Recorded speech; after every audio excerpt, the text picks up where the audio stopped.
Do you remember brushes? Brushes, I do. Brushes, yeah. I remember as a kid, I used to play guitar. I still play guitar. And I used to go to Brushes. They had a music section. And I used to go and play the guitar. I used to plug the guitar into the PV. They had a PV amp. PV amp. A little PV solid state amp. And I'd plug the guitar in and just have a play. And the guy at the shop would let me do it. I love Brushes. It was awesome. You know what Brushes reminds me of, Tim? Have you seen, there's a new Bill and Ted movie that's just come out, Bill and Ted Face the Music. It reminds me a little bit of, when did Bill and Ted come out, the first one? When was that? Well, I think it came out close to 30 years ago. So what are we now? We're in 2020, so it must have come out in like 1991 or 92 or something. Have you seen it? I have. And what did you think of it? I enjoyed it. I thought it was it's a little bit, you get a bit worried when you've got the same actors that were doing the first, that they've come back, and it'd be like Jim Carrey and Jeff Daniels coming to do another Dumb and Dumber movie. It's kind of like, oh, is it going to work out? But I loved it. I thought it was really, really good, and it was well made. It wasn't the best movie I've seen, but it was definitely a good movie. And this is a spoiler-free zone, by the way, folks. We are so spoiler aware. I don't even talk about the original Rocky movie or something, and I won't even say. I'll say, have you watched it first before I say anything about it? So we won't say any spoilers. So if you haven't seen Bill and Ted, don't worry. I'll say one thing though. We thought it was excellent. Excellent. Welcome to Onboard for Delivery. We tried the time. We were going to time that. We didn't really turn up at rehearsal, so we didn't get that quite timed right. Do you want to try it one more time, Paul? It was excellent. There's a bit of a delay in Zoom. I think the Wi-Fi is playing up with us a little bit. It looks like I'm just scratching someone's nuts.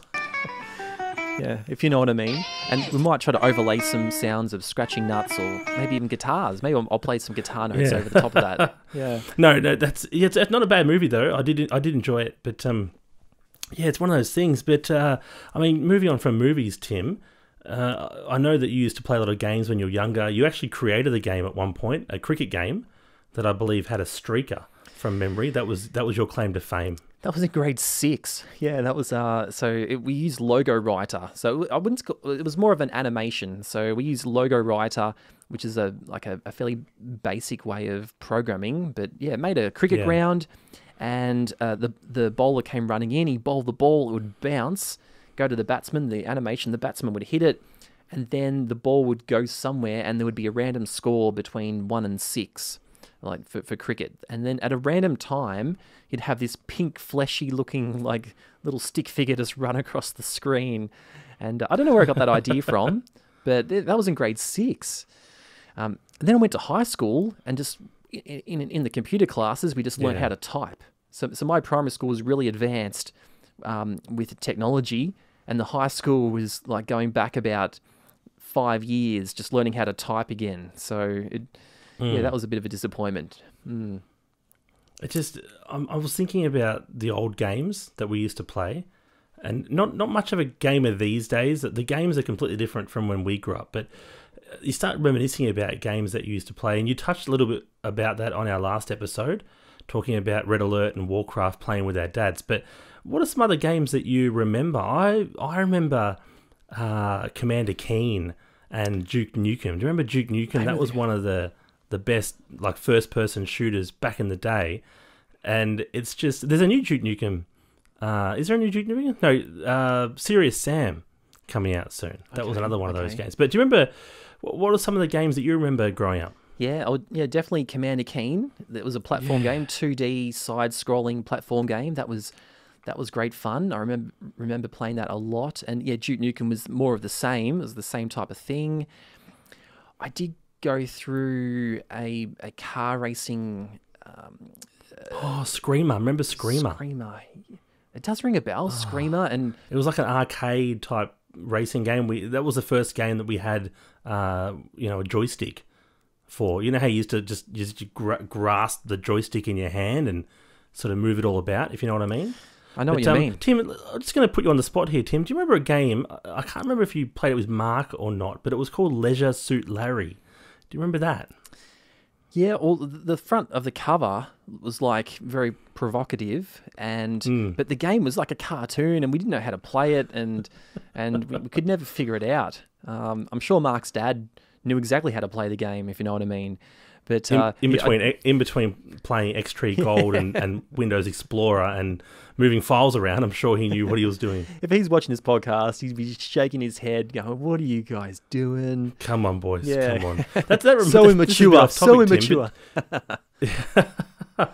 But oh, look, growing up, it was fun because we didn't have iPads back then. We didn't have, the computers that we had weren't exactly, the same as today's standards. We didn't have Xboxes and PlayStation 4s and things like that. Most of our, excitement came from the outdoors and getting out playing marks up and cricket and sort of stuff like that. But yeah, there's certainly some amazing games growing up. But I was into the strategy games like you. Yeah, I love the real-time strategy games where you build a base and destroy your opponent, usually beating Dad. Dad, his username was Champ. He used to call himself Champ. Like how what's the word? But yeah, that was funny. So he was Champ, and we used to have all these nicknames, and that was a lot of fun. And I remember, what other games did we have? Wasn't there some like I don't know what the name, like FA18 Hornet or something. There was like a fighter jet game. I used to love the flight sims. So now that people are getting on board with, if you know what I mean, getting on board with Flight Sim, Microsoft Flight Sim, it's starting to give me that itch again. You know, that itch that I was talking about a couple of weeks ago, if you know what I mean.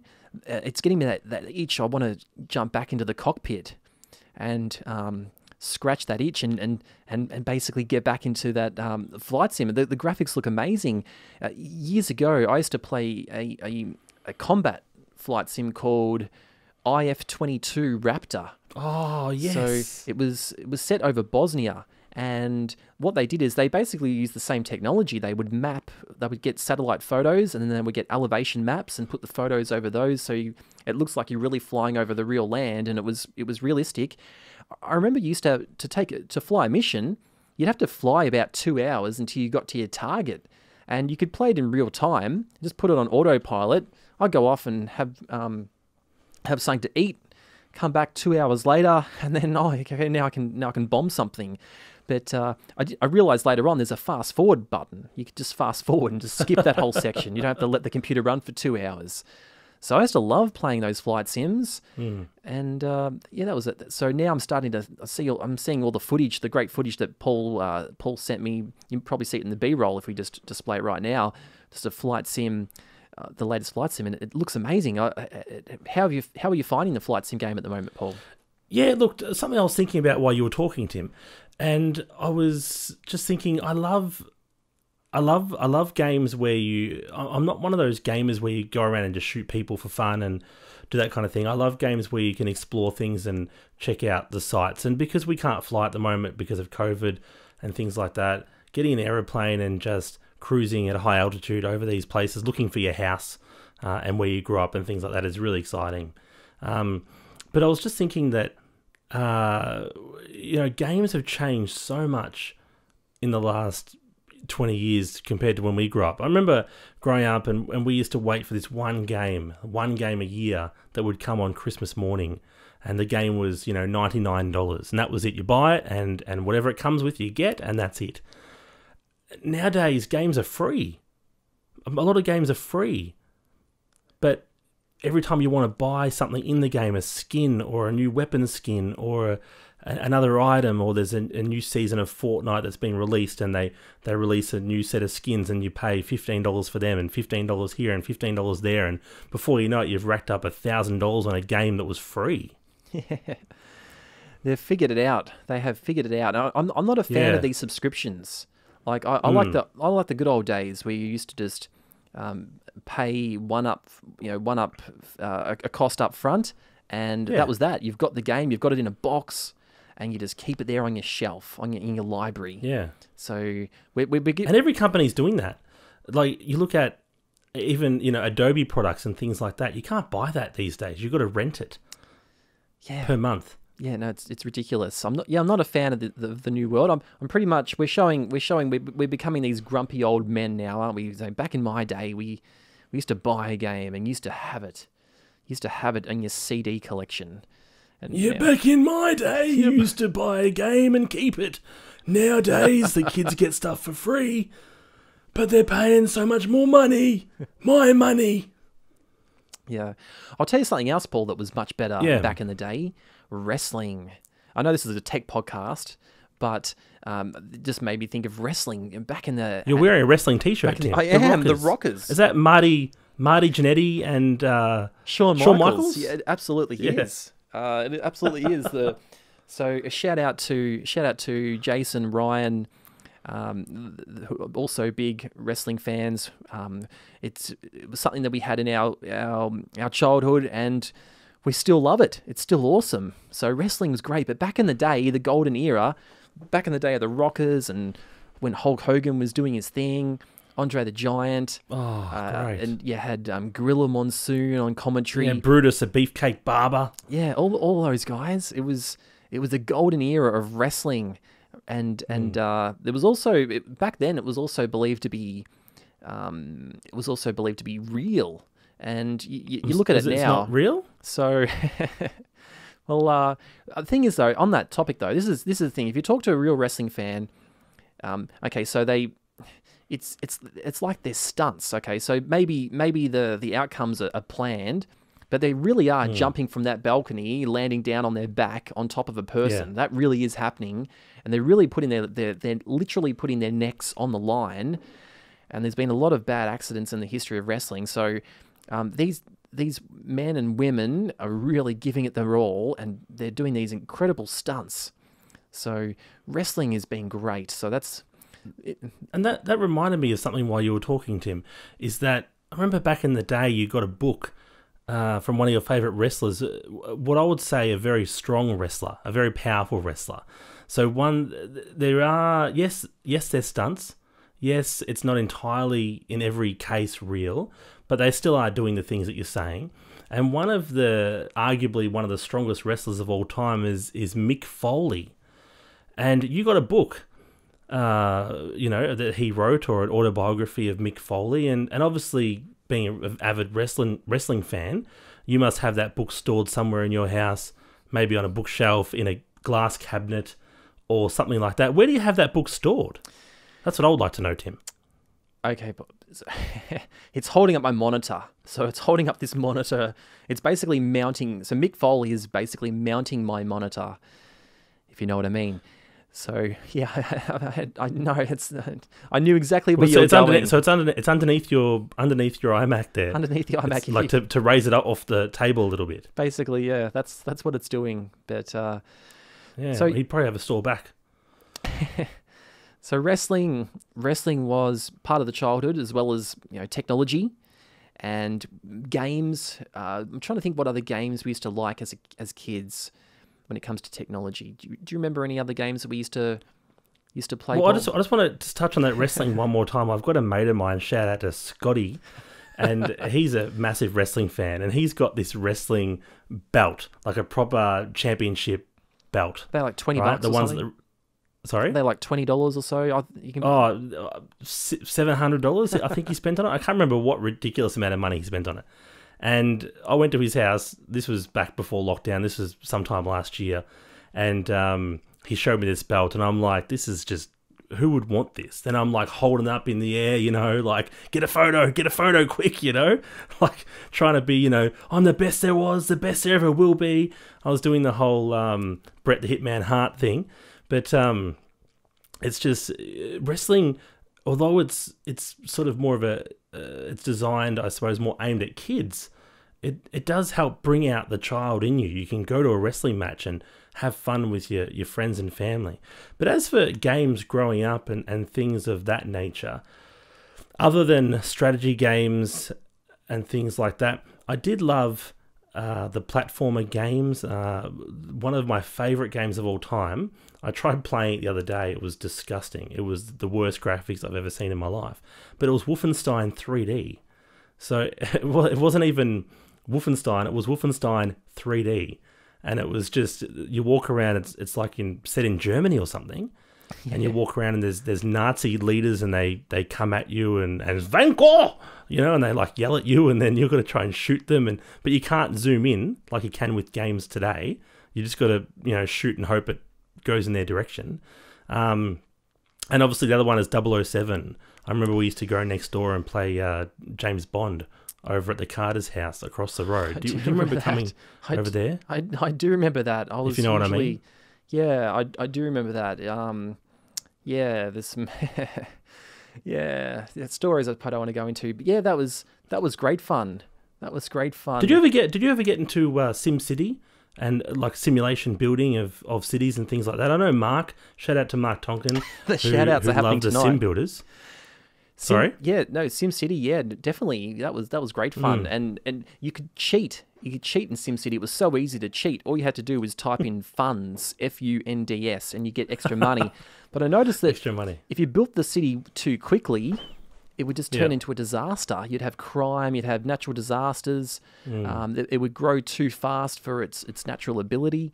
So you always got a better city if you didn't cheat and just build it up organically from the start. Yeah. So that was a life lesson learned. If you try to take shortcuts, kids, it's not worth it. So make sure you stay in school, do your homework. And for those kids watching, working from home is not a holiday. You should be doing your work during the day, not FaceTiming your friends and going on YouTube. Anyway, that's my rant. That's my rant over. So let's digress, Tim, from video games and talk about TV shows. Now with all the streaming services available on TV, you pretty much have any TV show at your fingertips. One of the TV shows I really loved growing up was Frasier, and Everybody Loves Raymond. I'm sure a lot of you have heard of those. What are some TV shows that you remember growing up that you enjoyed a lot? I was a Frasier fan. I love Frasier. Frasier and Niles and their dad, Daphne. They used to crack me up. I thought that was hilarious. So yeah, Frasier was one of my favorites. What else did we get into back those days? MacGyver. What about variety shows? Were you a Hey It's Saturday fan? It was on TV. It was one of those things that back in the day, if it was on TV, you watch it because there's nothing else to watch. Nowadays we've got YouTube. You can watch whatever you want. You can go on the internet and look up whatever you want, if you know what I mean. So, but back in those days, you had to watch what the family watched. So I wasn't a big fan of Hey It's Saturday. Trying to think what else there was back then. There was Hey Dad, Full House. Yeah, there was Full House. Remember that? Cut it out. Remember Full House? That was one of the slogans. But you know what? I did like one of the original people of social distancing, which was Wilson from Home Improvement. He used to always be over the other side of the fence. You only ever saw his eyes. You never quite knew who he was. But I remember you used to walk around the house, Tim, and impersonate what's that guy's name? Tim the Toolman Taylor. Yeah, Tim the Toolman Taylor. You'd be like, oh yes, oh yes, oh yes, oh yes,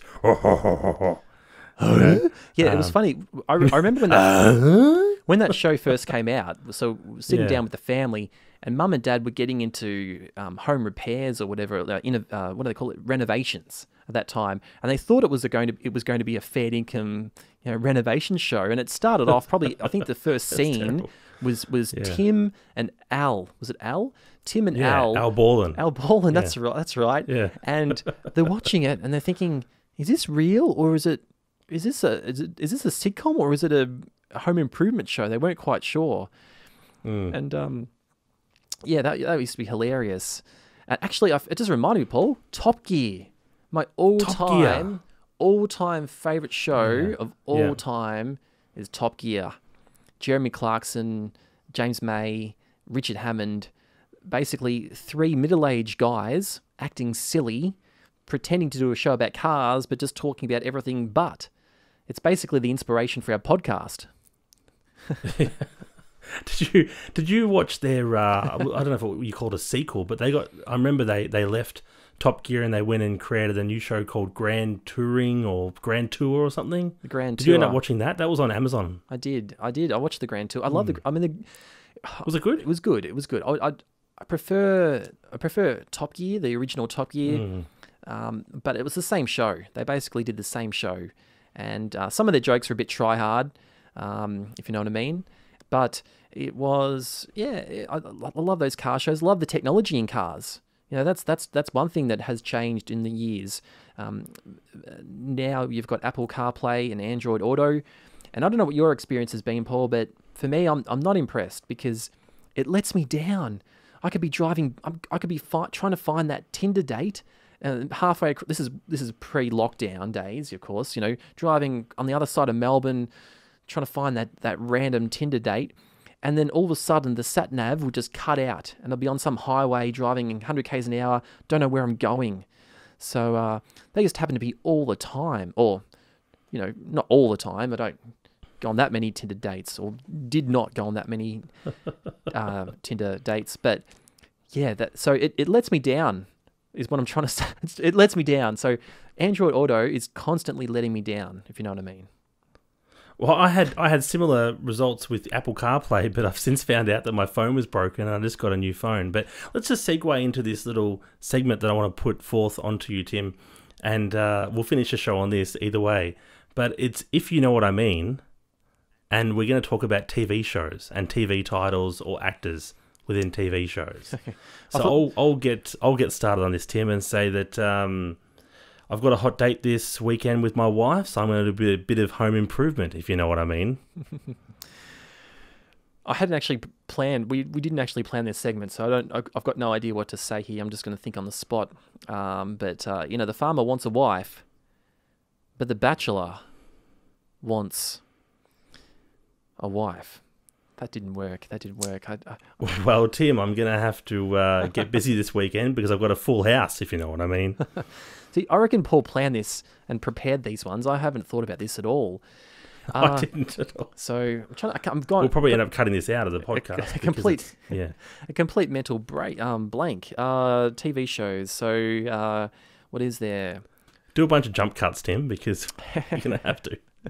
Yeah. So anyway, I think we've gone for over half an hour, Paul. So what's next? What's on the radar for the next week in the world of technology in your place? Well, I'm looking at getting into the Top Gear, if you know what I mean.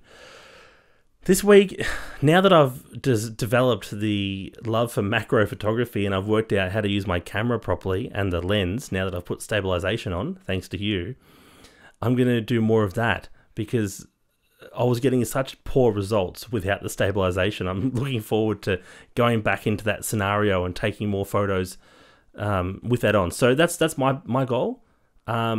I'm also going to build a cat run this weekend. Not quite technology, but I'm going to build a cat run around the side of the house. So to give our cats somewhere to go during the day that's safe for them and safe for the wildlife as well. That's what's on my agenda for this week. What about yourself? Yeah.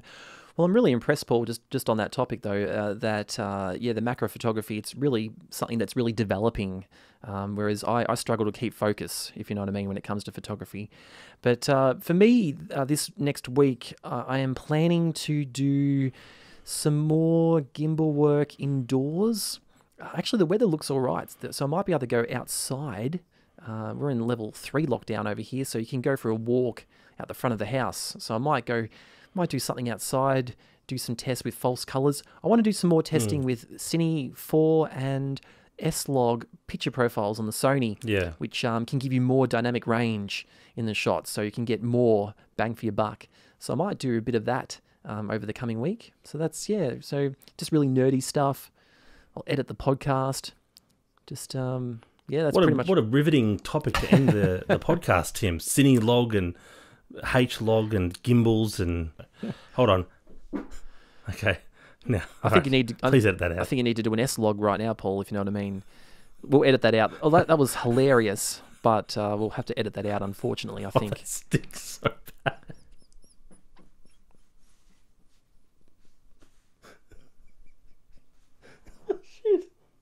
Oh, shit. Okay. Ladies and gentlemen, your next bachelor for 2021. No, he's actually getting married next year, so he's no longer a bachelor. So on that note, it's been an awesome episode. We've been reminiscing about the past. We've been talking about games from our childhood, We've been talking about TV shows. We've been talking about technology from our childhood right up until to now.